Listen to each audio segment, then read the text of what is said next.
ममता कौशिक की 3 बहुएं थी। बड़ी बहू सपना, मंझली बहू सीमा और छोटी बहू अंजलि थी। सपना और सीमा ने शादी के कुछ महीने बाद ही ममता से अलग होकर अपना अपना खाना पकाना शुरू कर दिया था। वहीं अंजलि ममता और बाकी सभी के साथ रहा करती। ममता कौशिक का 3 फ्लोर का घर था। सबसे ऊपर सपना रहा करती, बीच में सीमा और सबसे नीचे अंजलि। इस हिसाब से उनके घर में 3 रसोइयां थी। ऐसी एक सुबह ममता नाश्ते की टेबल पर। अंजलि बहू, खाने में क्या बनाया है आज? माँ जी, मैंने आपके लिए उपमा और सांभर बनाया है। अच्छा, खुशबू तो मुझे आलू के पराठे की आ रही थी। आलू के पराठे? वो तो मैंने नहीं बनाए माँ जी। हो सकता है सीमा दीदी या सपना दीदी ने बनाए होंगे, तभी आपको उनकी रसोई से खुशबू आ रही होगी। हाँ, हो सकता है। चल कोई बात नहीं, ला तो उपमा और सांभर लेकर आजा। अपनी सास की बात सुनकर अंजलि गर्मा गर्म नाश्ता उनके लिए भेज देती है। तभी वो अंजलि का ससुर मोहन और पति राहुल आ जाते हैं और मोहन बोलता है, बहू, अब मुझे गर्मा गर्म अदरक वाली चाय दे दे। और जल्दी से हमारा लंच दे दो, ऑफिस के लिए देर हो रही है। ये लीजिए पापा जी, आपकी चाय और ये आपका लंच, और नाश्ता ना जरूर करके जाइएगा। हाँ ठीक है। इतना कहकर फटाफट से नाश्ता करता है और ऑफिस के लिए निकल जाता है। ममता और मोहन भी नाश्ता करने के बाद अपने अपने कामों में लग जाते हैं। क्योंकि मोहन और ममता अंजलि के पास रहा करते थे, इसलिए अंजलि की रसोई में ही सबसे ज्यादा खाना पकाया जाता था। कोई भी रिश्तेदार आता तो वो अंजलि के पास ही आता, जिस वजह से अंजलि का ज्यादातर वक्त रसोई में ही बीत जाया करता। ऐसी एक दिन अंजलि बर्तन धोकर आती है और अपने हाथों से पानी झाड़ते हुए कहती है, कहने को तो मेरे घर में 3 रसोई है, लेकिन सबसे ज्यादा मेहनत तो मैं ही करती हूँ। मेरी दोनों जेठानियाँ बस आराम करती रहती हैं। उन्हें तो सास ससुर से तो बिल्कुल ही मतलब नहीं है, और कोई रिश्तेदार आए या ना आए उनको कोई दिक्कत नहीं है। दोनों ने अपनी अपनी रसोई अलग करके रखी हुई है। अंजलि इतना बोल ही रही होती है कि तभी वहाँ पर सपना और सीमा आ जाते हैं और सपना बोलती है, क्या बात है अंजलि, अकेली क्या बड़बड़ा रही हो? लगता है अंजलि में भुतवा आ गया है। कुछ भी नहीं दीदी, आप दोनों यहाँ कैसे? वो शक्कर खत्म हो गई थी तो वही लेने आई थी। और मुझे थोड़ा सा अदरक चाहिए था। ठीक है, आप रुकिए, मैं लेके आती हूँ।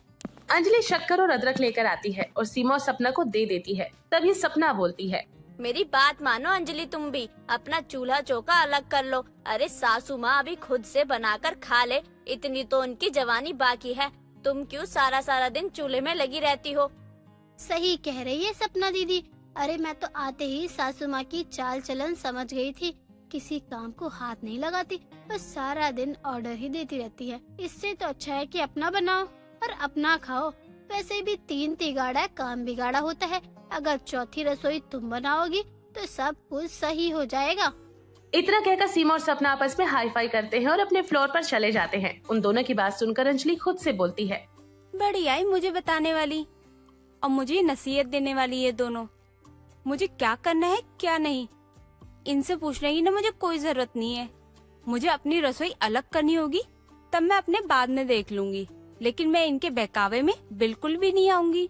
इतना बोलकर अंजलि दोनों की बात को इग्नोर कर देती है और घर के कामों में लग जाती है। वक्त गुजरता चला जाता है। बढ़ती उम्र के साथ साथ मोहन और ममता की डिमांड भी बढ़ती चली जाती। कभी उन्हें मीठा खाने का मन करता तो कभी तीखा खाने का मन होता, जिसके चलते ही हमेशा अंजलि कभी समोसे तो कभी दही भल्ले तो कभी पराठे और मोमोज और मीठे जैसी चीजों को बनाती रहती, और वो लोग भी घर पर इन चीजों को बनवाते रहते। ऐसे एक दिन मोहन अंजलि से बोलता है, बहू, आज मेरा ना भेलपूरी खाने का मन कर रहा है, तू बना देगी क्या? जी पिताजी, जरूर बना दूंगी।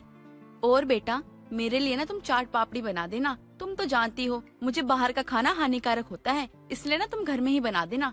जी क्यों नहीं, अभी बना देती हूँ। सास ससुर की फरमाइश को पूरा करने के लिए अंजलि रसोई में जाती है और वो देखती है कि भेलपूरी बनाने के लिए घर में प्याज तो है ही नहीं। अंजलि प्याज लेने के लिए सीमा के फ्लोर पर जाती है, जहाँ वो आराम से सोफे पर बैठकर सपना से बातें कर रही होती है और उसका पति रसोई में खाना बना रहा होता है। तभी अंजलि बोलती है, दीदी आप क्या मुझे 2 प्याज दे सकती है? थोड़ा जल्दी चाहिए था। हाँ क्यों नहीं, अभी देती हूँ, रुको।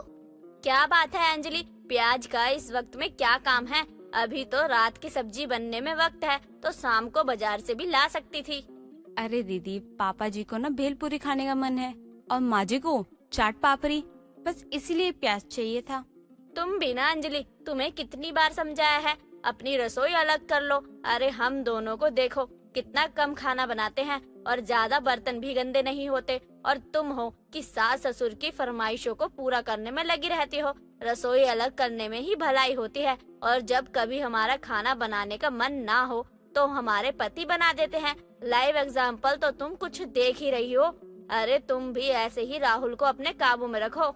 सपना की बात सुनकर अंजलि प्याज को अपने हाथों में मरोड़ती हुई नीचे आ जाती है, जिसके बाद वो भेलपुरी और चाट पापड़ी बनाकर मोहन और ममता को दे देती है। ऐसी एक दिन अंजलि खुद से बोलती है, दोनों जेठानियों को क्या लगता है कि उन्होंने अलग अलग रसोई करा के बहुत बड़ा तीर मार लिया। अब मैं उनको बताऊंगी जो मजा परिवार के साथ खाने में है ना। जब देखो बंटवारा कर लो कहती रहती पूरे टाइम। ऐसी एक शाम जब सपना और सीमा अपने अपने पति के साथ डिनर के लिए बाहर गए होते हैं, तभी चोरी छुपे अंजलि बारी बारी से उनके फ्लोर पर जाती है और उनके सिलेंडर की सारी गैस निकालकर खिड़की खुली छोड़ देती है, जिसके बाद सिलेंडर ऑफ करती है और वापस से नीचे आ जाती है।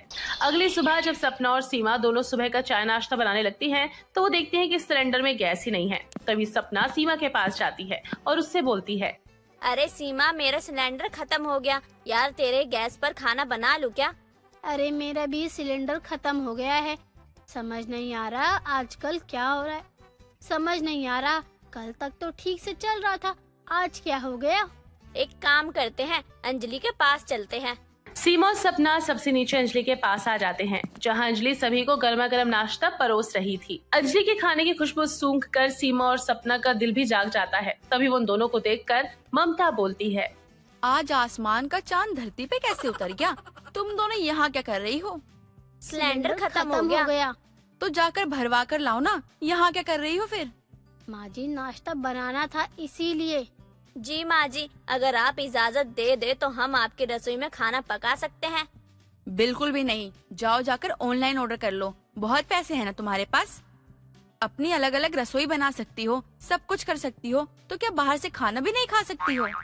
अरे माँ जी, गुस्सा मत कीजिए। अरे सीमा दी और सपना दी, आइए बैठिए ना। मैंने नाश्ता ना थोड़ा ज्यादा ही बनाया है, आप दोनों बैठिए खाइए।